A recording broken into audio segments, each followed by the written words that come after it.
안녕하십니까, 김영삼입니다. 이승만 학당이 벌써 이제 4기째를 맞았습니다. 그래서 4기를 맞아서 새로운 그 교육생을 모집하고 있습니다. 이승만 학당은 작년부터 시작을 해서 대한민국의 건국 정신을 알리고, 그리고 대한민국이 발전하고 지금까지 산업국가로서 성장하는데 이승만 시대가 어떤 역할을 했는지를 집중 조명하는 그런 아주 격조 높은 그 강의가 12개 강좌가 연속으로 이어지게 됩니다. 4기의 경우는 1월 초부터 시작을 해서 매주 토요일 그 한 강좌씩을 소화를 해서 3개월간에 걸쳐서 진행을 하게 됩니다. 이미 저희가 뭐 홈페이지라든지 그 다음에 조선일보 광고를 통해서 그 이승만 학당 제 4기 그 교육생들 모집을 하는 내용들을 고지를 했습니다만은, 이 내용을 보시는 분들은 이승만 학당 홈페이지에 들어오셔서 신청을 하셔서 같이 공부를 하는 대열에 동참해 주시기를 바라겠습니다. 특히 4기서부터는 그동안 이영훈 교장 선생님, 그리고 김학은 교수님, 저 이렇게 중심으로 운영이 되었었는데, 새로운 아주 명망 높은 교수진이 참여를 하게 됐습니다. 유영익 전 국사편찬위원장이 참여를 하시게 됐고요. 그리고 주익종 씨가 참여를 해서 보다 더 격조 높은 그런 강의를 준비하고 있습니다. 꼭 오셔서 대한민국의 건국정신을 배우시기를 부탁드리겠습니다. 감사합니다. 네, 안녕하십니까, 김영삼입니다. 이승만 학당 6.25의 이야기, 오늘은 그 두 번째 시간이 되겠습니다. 6.25, 참 6.25가 어떤 진실을 가지고 있는지 우리는 들여다보는 시간입니다. 6.25와 관련해서도 정말 밑도 끝도 없는 그 허무맹랑한 주장들이 너무 많아가지고요. 하여간 오늘은 그 본질을 뿌리 뽑는 그런 시간이 되겠습니다. 지난 시간에 이어서 이제 6.25 전야 이야기를 했다면, 이번 시간은 이제 6.25가 이제 발생되는 그 직접적인 원인들을 우리가 들여다보도록 하겠습니다. 지난 시간에 이제 미국이 한국 문제를 유엔으로 상정을 해서 유엔 주관하에 이제 정부를 수립하고 미국은 떠나겠다, 이런 결정을 한 데까지 말씀을 드렸습니다. 자, 이렇게 되니까 그러면은 소련과 미국, 소련과 중공, 그리고 김일성은 어떻게 움직였느냐?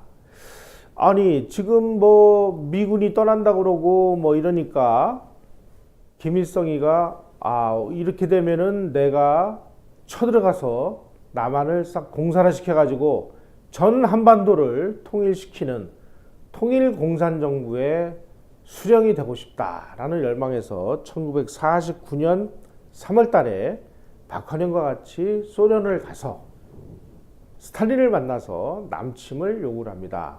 그랬을 때 스탈린이 아주 매몰차게 거절합니다.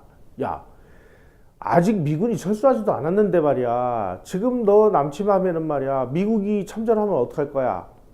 지금은 안 돼.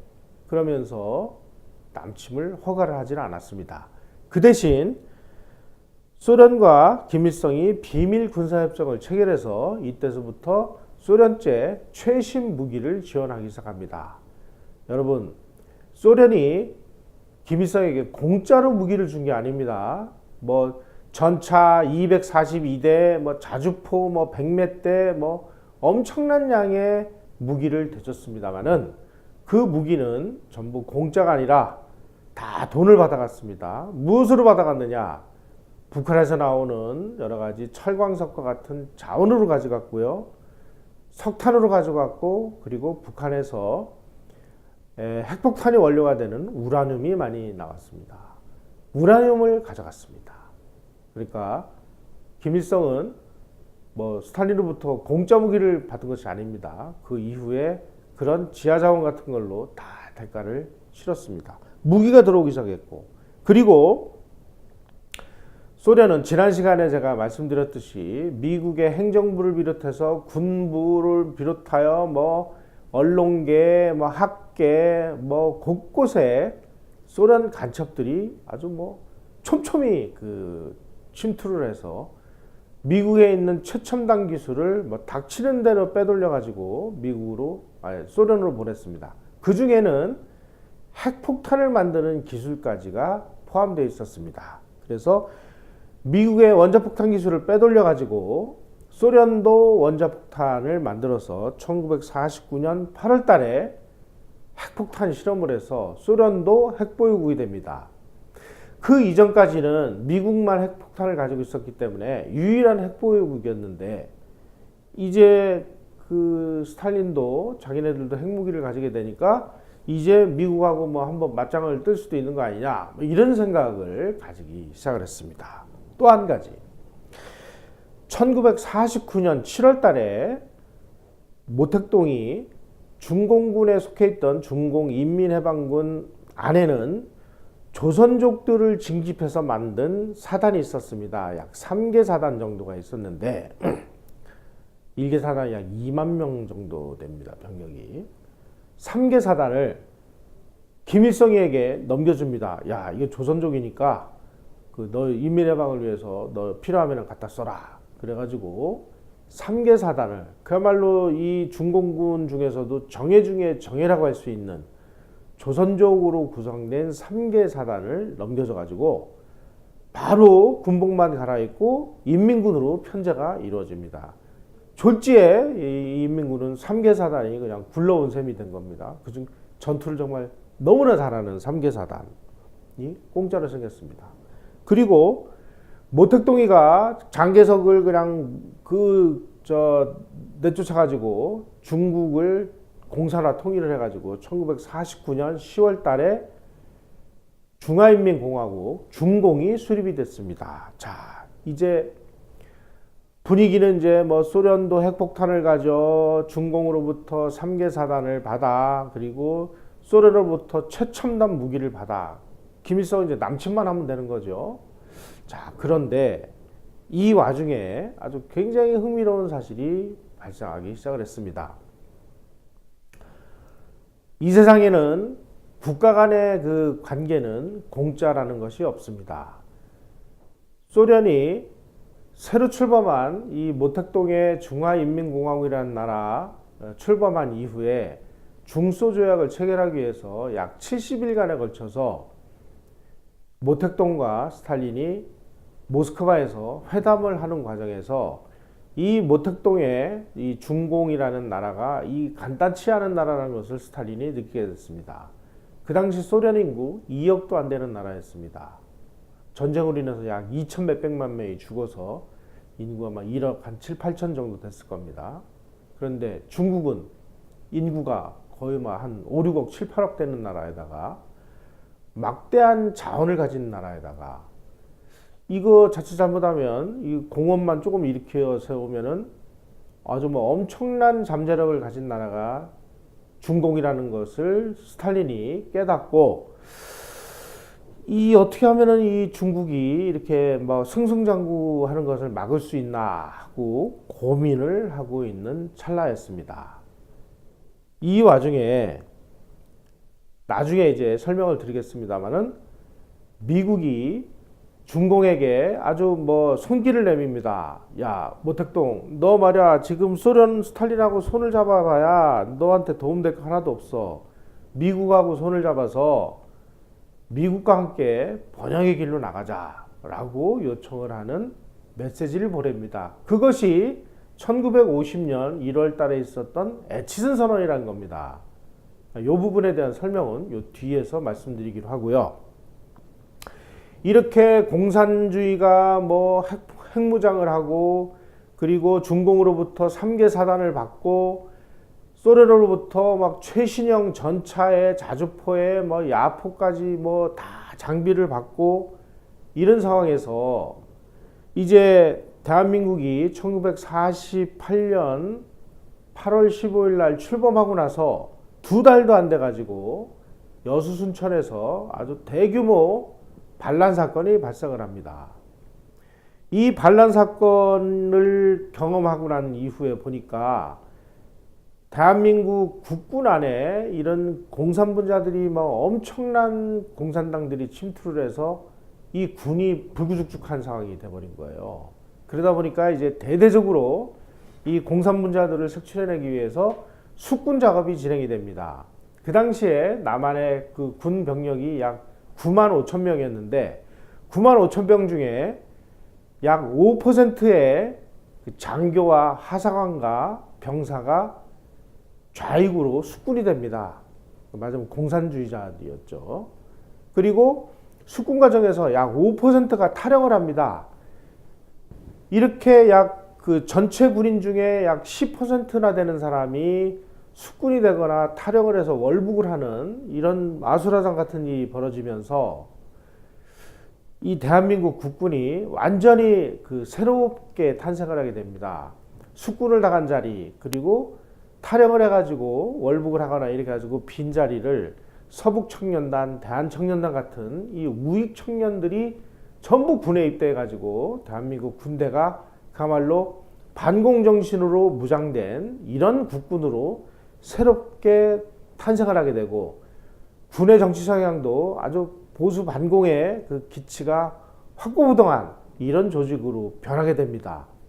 바로 이 여수순천 반란 사건 이후에 숙군 작업을 통해서 우리 군대 내에 있던 이 공산분자들을 대대적으로 숙청을 해내는 바람에 6.25 남침이 벌어졌을 때 우리 군이 끝까지 정말 그 일거에 무너지지 않고 공산군과 후퇴해가면서도 끈질기게 싸워가지고 낙동강 교두보 전투를 통해서 대한민국을 구할 수 있는 이런 전기를 마련했다는 점에서 여수순천 반란 사건은 물론 뭐 반란 사건 자체는 정말 비극이었습니다만은 그야말로 대한민국 국군을 새롭게 태어나는 계기를 만들었기 때문에 이것이야말로 정말 축복으로 바뀐 비극이다. 이렇게 존 메릴이라는 정치학자는 정의를 하고 있습니다. 만약에 그 당시에 여수순천 반란 사건에서 우리가 숙군을 안 했다면 아마 6.25 남침이 벌어졌을 때 뭐 사단이나 연대나 대대가 통째로 공산당에게 투항을 해가지고 뭐 일거의 전선이 무너지는 이런 비참한 꼴을 당하지 않았을까 하는 생각을 해본다면 그야말로 축복으로 바뀐 비극이라고 우리가 얘기할 수 있을 것 같습니다. 자, 이제 스탈린이 정식으로 그 김일성에게 남침 그 허가를 하는 그런 상황이 1950년 4월 10일 날 벌어집니다. 자, 내용을 보시죠. 앞에서 1949년 3월 달에 남침을 요구를 했을 때 스탈린이 미군이 철수하지 않았기 때문에 이제 반대를 했는데 1949년 6월 30일 날 주한미군이 대대적으로 다 철수를 하고 남한에는 고문단 약 500명 정도의 고문단만 남게 됩니다. 이제 미군이 떠났으니까 이제 한판 붙어볼 만하구나 하는 생각을 하게 된 것 같습니다. 1950년 4월 10일 날 드디어 이제 스탈린이 김일성의 남침 계획에 대해서 좋다, 남침해라 이렇게 지시를 합니다. 그리고 아주 최고의 군사고문단을 북한으로 보내서 북한의 남침을 돕기 위해서 작전 계획을 작성을 해줍니다. 이 소련군이 작성해준 그 작전 계획의 명칭은 선제 타격 계획이라는 것이었는데, 선제 타격 계획은 너무 그 자기네들이 남침을 한다는 것을 직설적으로 얘기하는 표현 아니겠습니까? 그래서 이것을 한국어로 이렇게 번역을 하는 과정에서 슬그머니 반격 계획이다 이런 식으로 제목을 바꿔가지고 선제 타격 계획이 반격 계획으로 둔갑을 하는 이 작전 계획마저 소련군이 짜주는 그런 상황이 됐습니다. 자, 이제 작전 계획까지 수립을 했으니까 이제 뭐 전방 지역에서 뭐 이제 심상치 않은 일이 계속 벌어졌겠죠. 이승만 대통령이 그 당시에 남침 가능성에 대해서 여러 차례 경고를 합니다. 어느 정도로 얘기를 했느냐? 이승만 대통령이 1949년 10월 24일 날 제발 좀 한국을 좀 무장시켜달라. 조금 있으면 저 공산군들이 남침을 해올 텐데 우리는 지금 소총도 지금 구비되어 있지 않은 군인들이 많으니 우리가 무엇을 가지고 이 공산 집단들하고 싸울 것이냐, 제발 좀 무기 좀 달라, 이런 아주 유명한 그 서한을 보냈는데 그 내용을 제가 설명을 해드리겠습니다. 49년 10월 24일 날 서한 내용입니다. 우리의 최근 비밀보고서는 공산군이 추수가 시작되는 대로 항공기는 물론 기타 모든 것을 동원하여 남한으로 쳐내려올 만반의 준비가 되어 있다는 내용을 담고 있다. 무엇으로 우리는 이것을 막을 것이냐? 소련 사람들이 밀고 내려온다면 그것은 분명 국지적인 공격이 아닌 전면 공세가 될 것이다. 그러니 제발 우리에게 무기를 달라, 이렇게 얘기를 합니다마는 미국은 무기를 안 줍니다. 왜 안 주느냐? 무기를 주면 혹시 이승만이 38선을 치고 올라가가지고 북침을 하지 않을까, 뭐 이런 우려를 했다고 하는데 정말 웃기는 이야기죠. 우리가 무슨 힘으로 뭐 북침을 합니까? 예. 그리고 미국이 철수를 하면서 우리나라에게 준 것, 전차라든지 대포 이런 건 전부 다 가져가고 한국군에게 물려준 것은 소총과 소총 탄환, 요런 정도만 남겨주고 갔습니다. 이렇게 되니까 이제 이승만 대통령이 이 국민들을 향해서 우리도 무기를 달라라는 시위를 좀 해달라, 이래서 이 애국 청년들이 우리에게 무기를 달라 하는 이런 피켓을 들고 시위를 하는 사진이 바로 여기에 나와 있습니다. 참 눈물 나죠. 북한은 지금 소련으로부터 최신형 전차에 무슨 자주포에 대포에 이런 거를 그야말로 뭐 어마어마한 양을 얻어다가 지금 남침을 하고 있는데 우리는 소총도 없어서 무기를 달라고 이렇게 프레카드를 들고 거리로 나서야 되니 참 비참하죠. 예. 그러나 미국은 우리의 이런 요구를 들어주지를 않았습니다.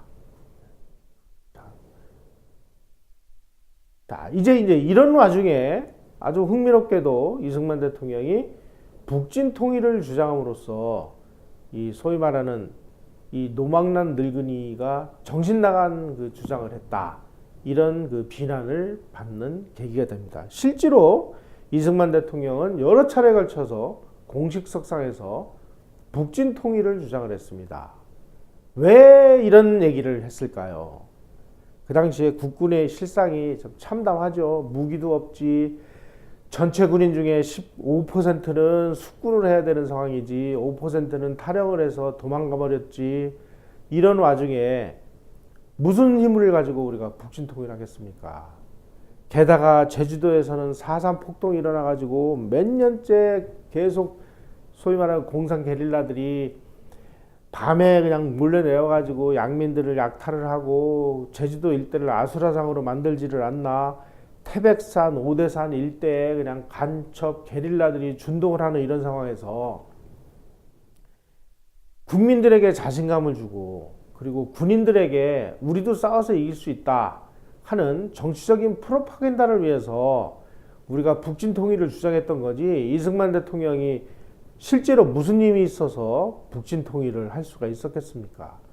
대통령이 그런 생각을 가지고 있으니까 그 당시에 육군참모총장을 하던 최병덕 총장도 점심은 개성에서 저녁은 평양에서 단 7일이면 북진 통일을 완수할 수 있다, 이렇게 외쳤습니다. 바로 이 부분은 바로 북한이 함부로 남침을 하지 못하도록 경고를 하는 의미도 들어있었고, 이 남한 국민들이 반공의지가 투철하고 전쟁 능력, 수행 능력이 충분하다는 이런 것들을 북한에게 일종의 시위를 하기 위해서 어쩔 수 없는 정치적인 프로파간다를 위해서 이승만 대통령이 북진 통일을 주장한 것이지, 실제로 이것을 실행할 수 있는 우리는 무력도 없었고 무기도 없었고 아무 수단도 가지고 있지 않았습니다.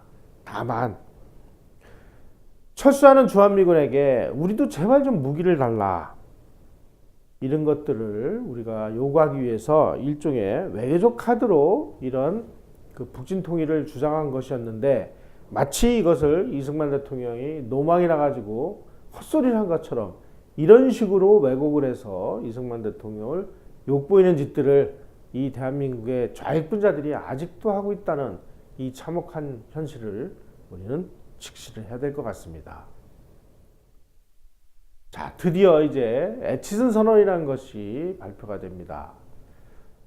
지금 보시는 저 붉은 선이 바로 그 미국의 그 극동지역 방어선이라는 건데요. 이 극동지역 방어선에서 대만과 남한을 제외를 하겠다라는 선언이 애치슨 선언입니다. 애치슨 선언은 1950년 1월 달에 그 애치슨 선언이 일어났는데 바로 이 애치슨 선언은 어떤 의미가 담겨 있느냐?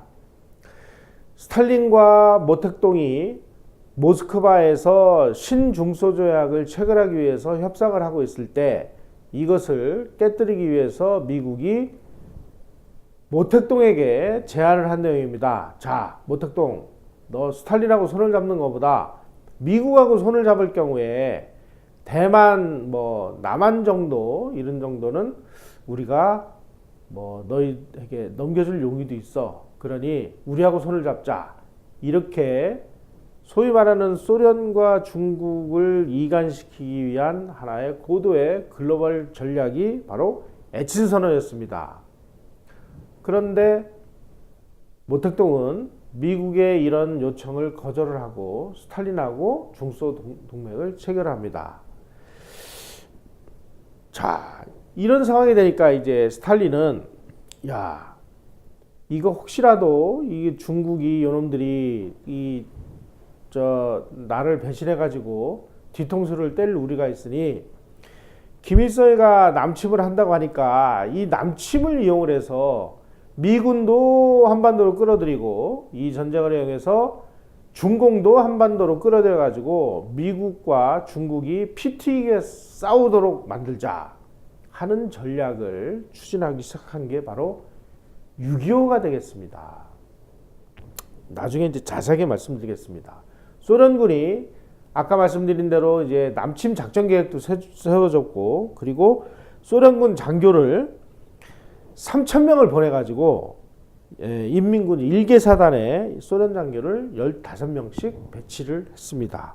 그리고 전투기 40대, 폭격기 70대, T-34형 전차는 2차 세계대전 당시에 나치 독일이 가지고 있던 타이거 전차라는 아주 세계 최강의 전차라고 하는 이 타이거 전차를 일거에 무찌른 아주 최신형 전차가 되어 있습니다. 그 전차 242대, 그리고 항공기 200대, 야포 2,000문, 어마어마한 무기를 북한에 제공을 했습니다.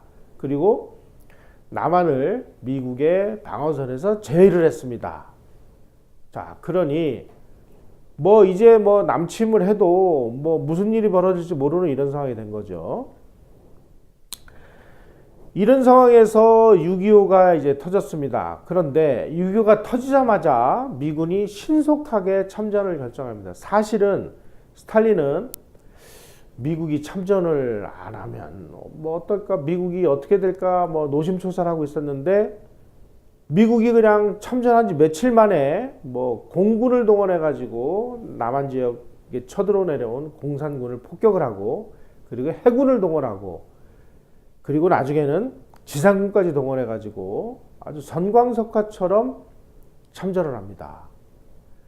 왜 이렇게 빠른 시간 내에 참전을 했을까? 정말 미스터리 중에 미스터리인데, 나중에 알고 보니까 메카시 의원이 미 국무부의 공산주의자들이 우글우글 한다, 그러니 저 안에 있는 공산주의자를 색출해야 된다 라는 이런 주장을 하니까 자기네들도 혹시라도 오해를 사지 않기 위해서 빠르게 서둘러서 참전을 했다라는 설도 있고, 또 만약에 이 남침을 여기서 억제하지를 못하면 전 세계에서 이 공산주의자들의 이 소위 말하는 봉쇄 라인을 막을 수가 없다.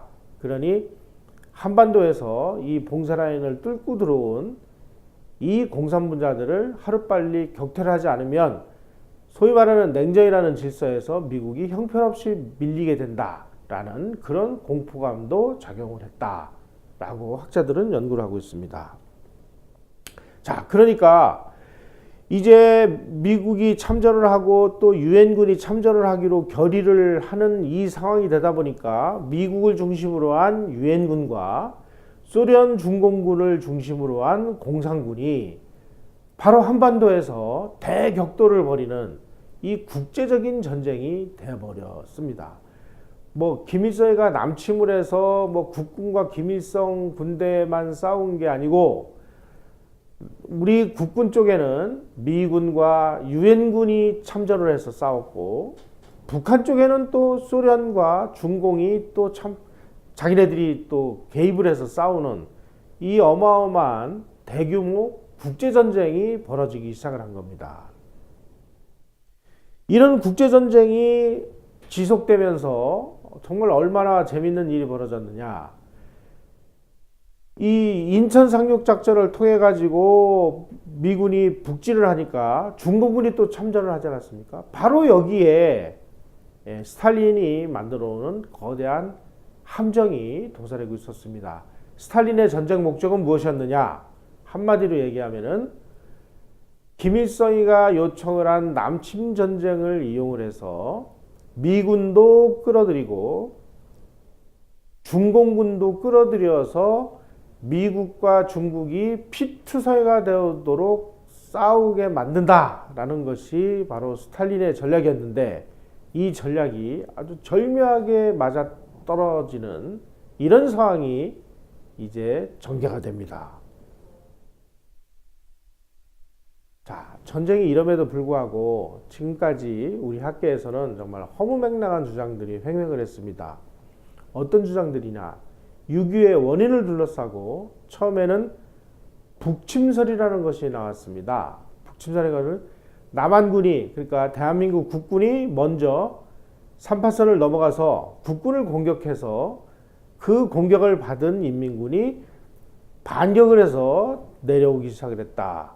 이것이 이제 북침설이라는 것이고요. 또 하나는 또 북침설이 이제 뭐 소련 쪽에서 나온 여러 가지 자료나 이런 걸로 이게 완전히 새빨간 거짓말이라는 것이 드러나니까 이번에는 뭐라고 또 물타기를 하느냐. 남침 유도설이라는 것을 또 만들어냈습니다. 이 좌익 분자들은 머리도 좋아요. 이런 걸 보면. 그러니까 일부러 뭐 H-9라든지 이런 걸 긋고 미국이 뭐 미군을 철수를 시키고 한 것이 공산군의 남침을 유도하기 위한 그런 고도의 전략 아니냐 하는 것이 남침 유도설입니다. 이것도 다 이제 거짓말이라는 게 드러났어요. 어디서 드러났느냐? 1993년에 그러니까 1990년대 초에 이제 구소련이 무너지면서 구소련의 비밀 문서고 안에서 잠자던 6.25와 관련된 여러 가지 문서들이 백일화에 드러나기 시작을 했습니다.